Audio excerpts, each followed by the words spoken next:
विधानसभा के चुनावी अखाड़े में राष्ट्रवादी जनलोक पार्टी भी कूद पड़ी है। पार्टी ने हरियाणा के लिए चुनावी घोषणा पत्र जारी किया है। हरियाणा विधानसभा चुनाव में भाजपा के लिए राजपूत समाज की नाराजगी भारी पड़ सकती है। राष्ट्रवादी जनलोक पार्टी हरियाणा विधानसभा चुनाव में भाजपा के वोट बैंक को बड़ा नुकसान पहुंचा सकती है। चंडीगढ़ में आज राष्ट्रवादी जनलोक पार्टी के राष्ट्रीय संयोजक शेर सिंह राणा की प्रेस वार्ता हुई। क्या कुछ उन्होंने कहा, सुनिए। वैसे तो करने में कोई समस्या नहीं है राष्ट्रवादी जनलोक पार्टी को, बट हमारा ये भी कहना है कि आज के समय में जो आरक्षण का देने का प्रावधान है, अभी सुप्रीम कोर्ट ने पीछे जो इस पर आदेश भी दिया और उसमें वर्गीकरण करने के लिए कहा है, तो अगर जनगणना करने की आवश्यकता सरकार को लगती है कि योजनाओं को लाभ देने के लिए जाति के हिसाब से लोगों की संख्या मालूम होनी चाहिए, तो इसमें हम कोई समस्या नहीं समझते हैं। लेकिन कांग्रेस को इससे पहले कई मौके मिले हैं, तो उन्होंने मौकों का लाभ नहीं उठाया और ऐसा भी हो सकता है कि ये एक राजनीतिक चर्चा हो सिर्फ, लेकिन हम अपने एससी भाइयों के लिए, पिछड़े समाज के भाइयों के लिए राष्ट्रवादी जनलोक पार्टी हमेशा तैयार है और जनगणना की बात अगर आएगी तो हम उनके पक्ष में बात कर लेंगे, हमें इसमें कोई समस्या नहीं है। देखिए, हमारा मुख्य मुकाबला तो आज मुझे लगता है कि बीजेपी को तो रिजेक्ट कर चुकी है जनता, तो मैं मानता हूं कि कांग्रेस से हमारा मुख्य मुकाबला है और हुड्डा जी से हमारा मुकाबला। क्या किसी अदर पार्टी से गठबंधन भी करेंगे? देखिए, वही मैंने आपसे बताया कि अभी लोकसभा चुनाव में हम इनेलो गठबंधन में चुनाव लड़े थे 2 लोकसभा सीटों पर, महेंद्रगढ़ भिवानी और रोहतक लोकसभा। तो अभी तक वो गठबंधन तो बरकरार है, लेकिन अभी सीट्स का जो बंटवारा है वो उस पर कोई चर्चा अभी नहीं हुई है। तो अगर जो सीट्स तो मुझे लगता है कि गठबंधन धर्म हम निभाएंगे और लड़ेंगे। अभय सिंह जी को तब मुख्यमंत्री बनाने के लिए प्रयास करेंगे। तो लेकिन इसका जो फैसला है वो संसदीय कमेटी करेगी। आज क्योंकि घोषणा पत्र हमने जारी किया है, तो मुझे लगता है कि आज उसी से संबंधित पार्टी की तरफ से मैनिफेस्टो जारी किया है, ये बताएं कि इसमें कितने पॉइंट्स आपने रखे हैं और मुख्य पॉइंट क्या है? देखिए, 11 सूत्रीय हमारा मैनिफेस्टो है, जिसमें महापुरुषों का सम्मान, शिक्षा में सुधार, तरक्की का आधार, स्वास्थ्य एवं चिकित्सा, खुशहाल किसान, सशक्त भारत, महिला सशक्तिकरण, कर्मचारी कल्याण योजना, उद्योग का गठन, जनता के प्रति जवाबदेही और हम सबका एक ही नारा, स्वच्छ हरियाणा हो।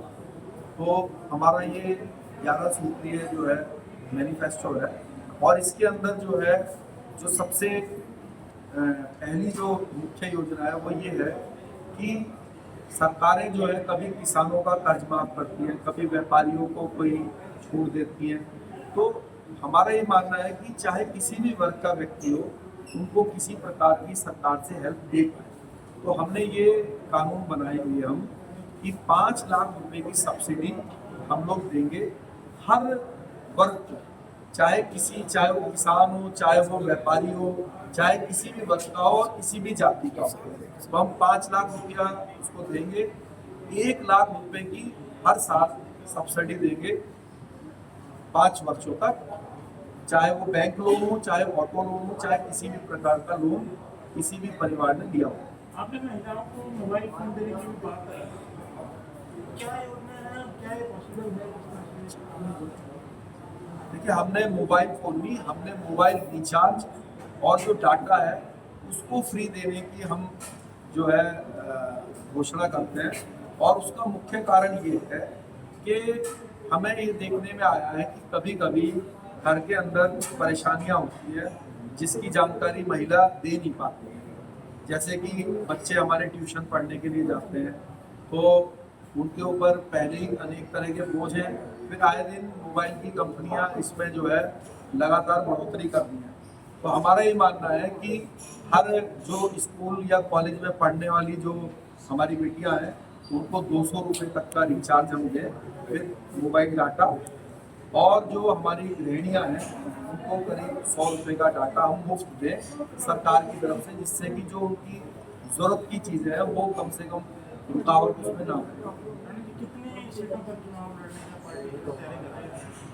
देखिए, हम लोग वैसे जो हमारा संगठन का ढांचा है करीब 50 विधानसभाओं में जो बना हुआ है, और जब हमने पार्टी की शुरुआत की 2019 में तो हम लोग 8 विधानसभा सीटों पर चुनाव लड़े थे। इस बार हमने बढ़ाकर 50 पर वो ढांचा बनाया हुआ है।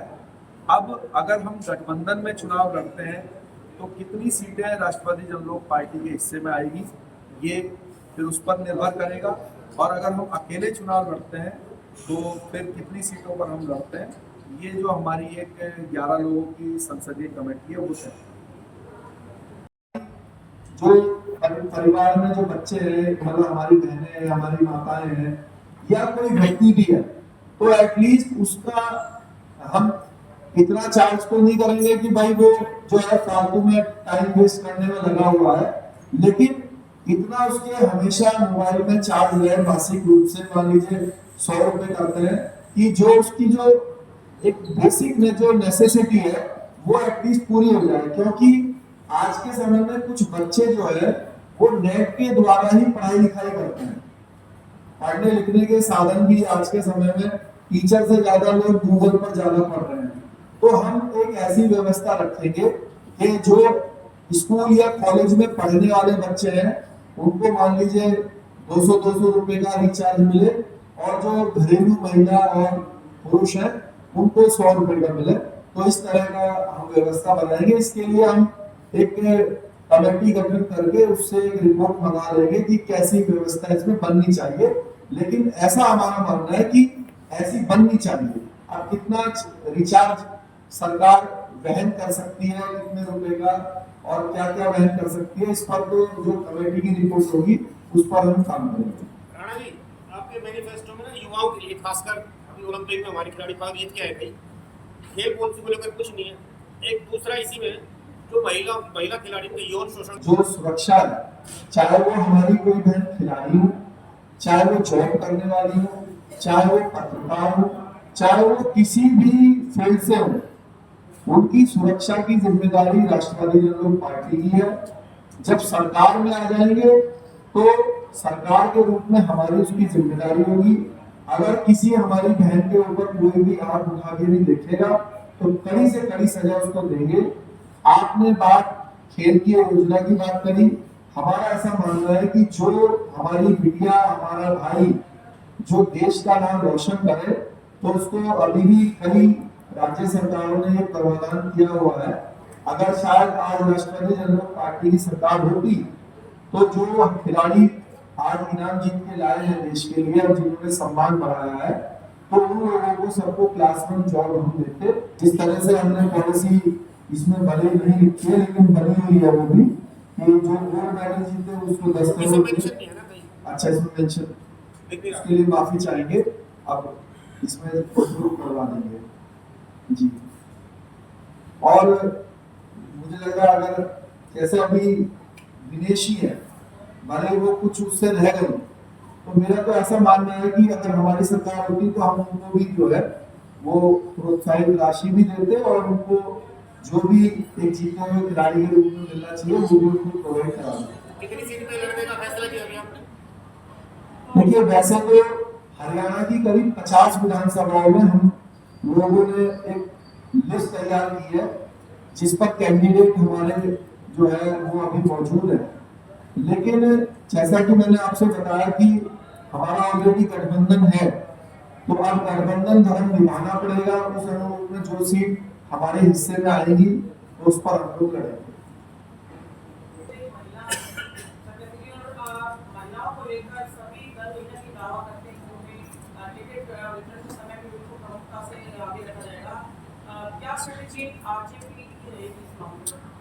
देखिए, लास्ट टाइम भी हम लोग 7 विधानसभा में से 2 विधानसभा पर हमारी महिला प्रत्याशी थी।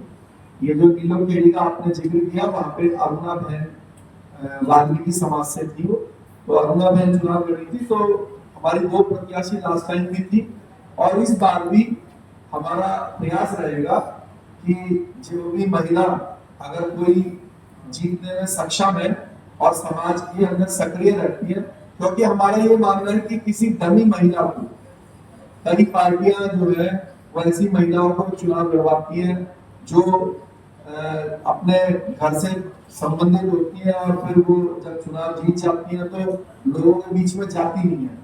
तो जो अगर कोई महिला हमारी बहन समाज के बीच में सक्रिय होगी तो हम ऐसी बहनों को जरूर चुनाव भी लड़वाएंगे और विधानसभा में भेजने का काम भी करेंगे।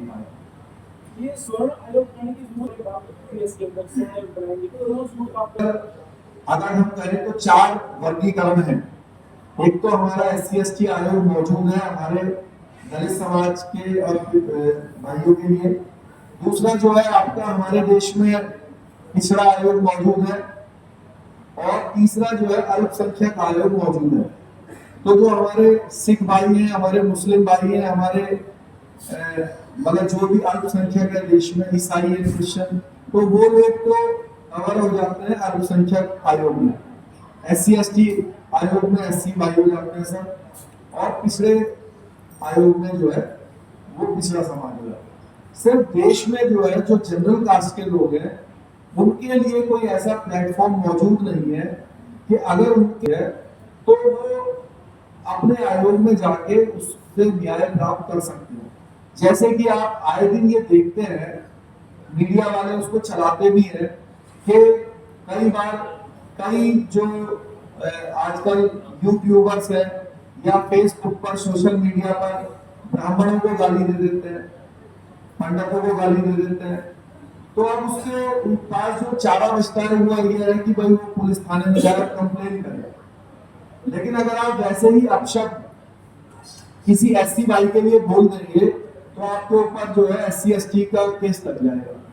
तो हमारा ये कहना है कि स्वर्ण के लिए भी एक स्वर्ण आयोग होना चाहिए, जिससे कि अगर उसके समाज के लिए, उसके बुजुर्गों के लिए कोई अपशब्द बोलता है या कोई ऐसा कार्य उनके साथ होता है जो कि आयोग हो तो उनकी मदद हो पाए, तो इसके लिए हमने इसको जरूरत महसूस समझी और अपने मैनिफेस्टो में डाला भी है और अवश्य ही हम स्वर्ण आयोग का गठन करवाएंगे, क्योंकि इससे किसी दूसरे वर्ग को कोई हानि भी नहीं है। ऐसा नहीं है कि हम ये कह रहे हैं कि भाई आप देखिए, इस बात की घोषणा जो है वो अभी 4 से 5 दिन के अंदर दोबारा से संयुक्त प्रेस वार्ता करके हम लोग आपको देंगे।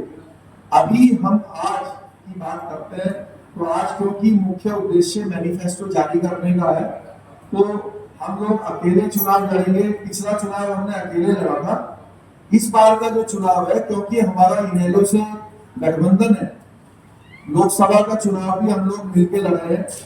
इनेलो ने हमें 2 सीटें दी थी, महेंद्रगढ़ भिवानी और रोहतक। तो रोहतक और महेंद्रगढ़ भिवानी राष्ट्रवादी जनलोक पार्टी इनेलो गठबंधन में लड़ी थी।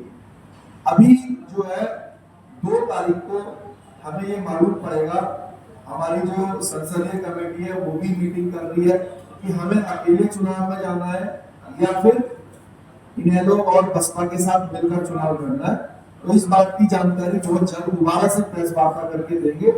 आज तो हमारा मकसद यहाँ पर प्रेस वार्ता करके मैनिफेस्टो को जारी करना और अगर उससे रिलेटेड कोई प्रश्न है तो उससे क्वेश्चन करें। एक टुकड़ों में दी जाती है। तो हमारा ये मानना है कि हमारी जो जनता है वो भिखारी नहीं है कि आपने 500 रुपए कहा सरेंडर पे छोड़ देंगे, 200 रुपए कहा जी उस पर छोड़ देंगे, फिर लाइन में लगा के आपने 2 किलो चावल दे दिए, कभी एक थैला दे दिया। तो हमारा ये मानना है कि ये आप अपने जो जनता जनार्दन है उसको भिखारी के रूप में ना देकर उसको राजा के रूप में दें, और ये जितनी भी योजना है इनको एक बंद करके इनका एक कैलकुलेशन हमने किया कि कितने रुपए सरकार जो है टुकड़ों में दे रही है सिर्फ जनता को भ्रमित करने के लिए, और वो रोज लाइन में लगी रहे। हमारी जो बहनें हैं, माताएं हैं, यार उसकी लाइन में उसकी लाइन में, तो हमारा मानना है कि हम एक तरफा ही उनको जो है सारी योजनाओं को समेट कर एक ही योजना के रूप में इनको 10,000 रुपए दें। हाँ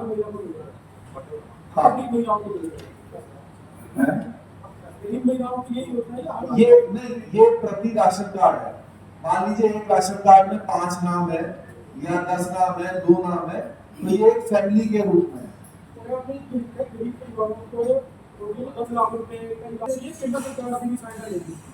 देखिए जिस तरीके से मोदी साहब ने अपनी वो जो 5 लाख रुपए वाली योजना जारी की है, तो उससे ये देखने में आता है कि उससे बचते हैं और वो उसका लाभ जो है वो नीचे तक जा नहीं पा रहा है। तो हरियाणा सरकार इसका वहन करेगी हरियाणा की जनता के लिए, और जो बीपीएल कार्ड जिसके पास होगा या फिर एक सर्वे भी हम इसमें करवा लेंगे, तो उन लोगों को हम इस योजना का लाभ देंगे।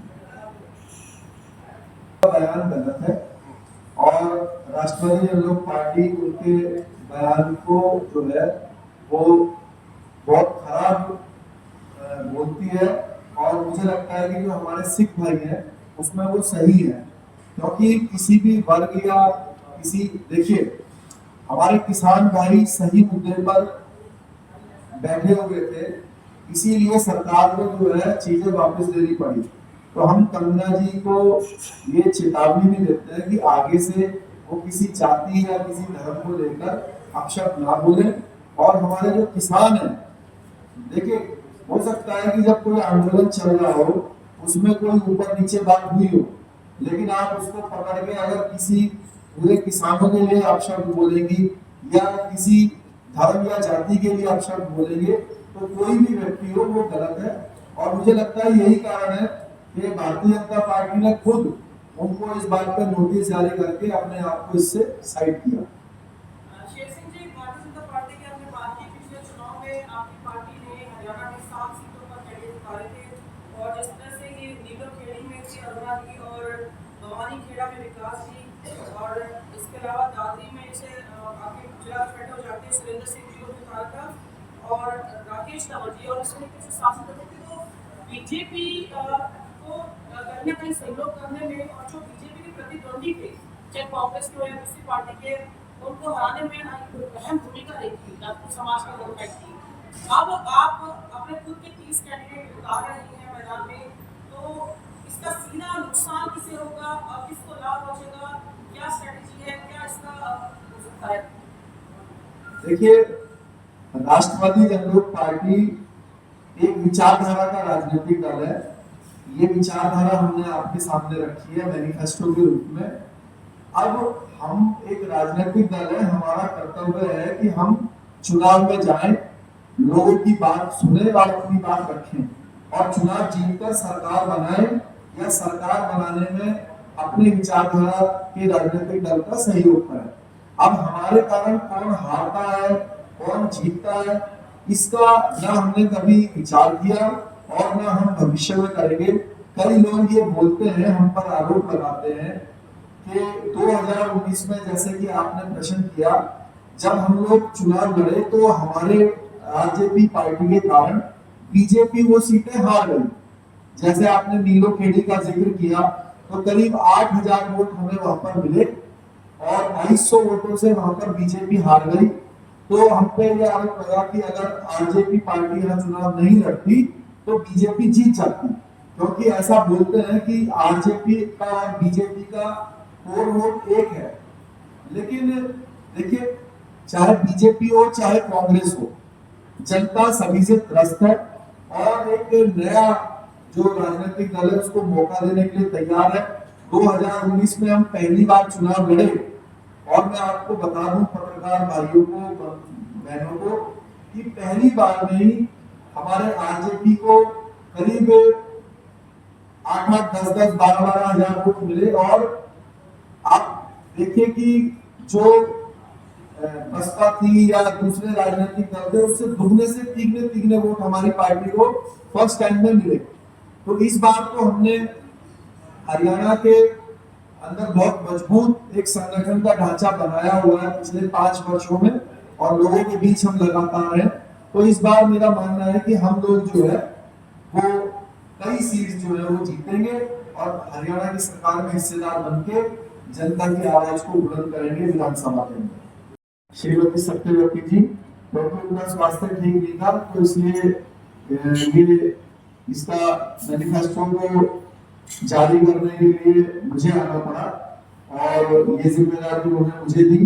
तो ये जो मैनिफेस्टो है या ये जो आज का कार्यक्रम है उन्हीं की देखरेख में हम लोग कर रहे हैं अध्यक्ष जी के, और अध्यक्ष जी के कहने पर आदेश पर मैं यहाँ मौजूद हूँ। इसके अलावा हमारे मेरे लेफ्ट साइड में हमारे हरियाणा प्रदेश के प्रभारी अपने वेद प्रकाश सरावा जी हैं, हमारे जो है राजेश जी हैं जो कि हमारे प्रदेश के महामंत्री हैं, हमारे प्रदेश के हरियाणा प्रदेश के उपाध्यक्ष हैं राघव साहब श्याम सिंह राघव जी, हमारे जिला अध्यक्ष हैं चरखी दादरी और हमारे सामने बैठे भिवानी से जिला अध्यक्ष हैं सज्जन जी, उदयपाल जी, हमारे एससी प्रकोष्ठ के अध्यक्ष हैं गौरव बख्शी जी, हमारे जो है प्रदेश के जो है सचिव हैं संजय अंबर जी। इसके अलावा अनेक पदाधिकारी देख रेख में इसको हमने तैयार किया सभी से सुझाव लेकर, और एक इसकी जो मैनिफेस्टो की जो टीम थी उसका भी मैं धन्यवाद करता हूँ, विकास जी का, मास्टर जी का, और भी जो लोग 11 लोगों ने मिलकर इस मैनिफेस्टो को बनाया है। तो हरियाणा प्रदेश के जन जन तक, हर वर्ग तक और 90 की 90 विधान सीटों में हम इस मैनिफेस्टो को बंटवाकर लोगों से अपील करेंगे कि इस बार आप राष्ट्रवादी विचारधारा के लोगों की सरकार बनवाइए जी। अब आप अपना प्रश्न कर सकते हैं इससे पहले, क्योंकि इसका कारण क्या है कि अभी ये देखने में आता है कि जो घर के जो गृहिणियां हैं या जो महिलाएं हैं, अभी पीछे ये हुआ कि जैसे एक समस्या आई, किसी के घर में आग लग गई तो उसको कॉल करना था और अपनी जानकारी देनी थी अपने घर के दूसरे मेंबर्स को, तो डाटा और वो उसमें क्या वो रिचार्ज ना होने के कारण तो वो नहीं कर पाए। अब आए दिन जो है ये जो मोबाइल की सर्विस देने वाली कंपनियां हैं तो सरकार जो है इनको दवा के रेट बढ़ाने के लिए परमिशन दे रही है, चाहे वो रिलायंस वाले हो या अंबानी साहब हो या फिर एयरटेल वाले हो या जो भी सर्विस प्रोवाइडर है, तो आए दिन जो है वो बढ़ोतरी कर देते हैं, लोगों के ऊपर बोझ डालते हैं। तो हमारा ये मानना है कि आज के समय में ये एक बहुत बड़ी नेसेसिटी है लोगों की, क्योंकि बहुत सारे आपका बच्चा ट्यूशन जा रहा है, आपकी बिटिया पढ़ाई करने के लिए जा रही है, अब उसमें रिचार्ज नहीं है तो सूचना नहीं दे पा रही है। तो हमारा ये मानना है कि ये एक इस समय नेसेसिटी के रूप में है आज इंसान के, तो ये फ्री सर्विस इसकी होनी चाहिए, क्योंकि हम ये जो कंपनियां हैं इनके ऊपर तो जो चला नहीं पा रही है जो केंद्र सरकार है, पब्लिक के ऊपर जो है वोट डाल दी है, तो ये हम मुफ्त करेंगे। इसके अलावा अनेक समस्याएं हैं, मैं चाहूंगा कि आप लोगों के अगर कोई क्वेश्चन है, कोई प्रश्न है तो आप पूछ लीजिए। हम मैनिफेस्टो एक बार मैं चाहूंगा कि खड़े होकर इसको जारी कर देते हैं, आप फोटोग्राफ्स वगैरह ले लीजिएगा। और मैं पहले अपने जो पदाधिकारी पार्टी आज हरियाणा विधानसभा के लिए अपना मैनिफेस्टो जारी करने जा रही है, किन मुद्दों को लेकर हम लोग चुनाव लड़ेंगे हरियाणा का, तो मुझे लगता है कि आप लोगों की तो वो आप सबके पास है, मौजूद है, और इन मुद्दों को लेकर, इस मैनिफेस्टो को लेकर हम लोग हरियाणा के सभी विधानसभाओं में जाएंगे। इन मुद्दों पर हम पिछले कई वर्षों से काम भी कर रहे हैं, चाहे वो हमारे महिलाओं से संबंधित मुद्दे हो, चाहे बेरोजगार युवाओं से संबंधित हो, या फिर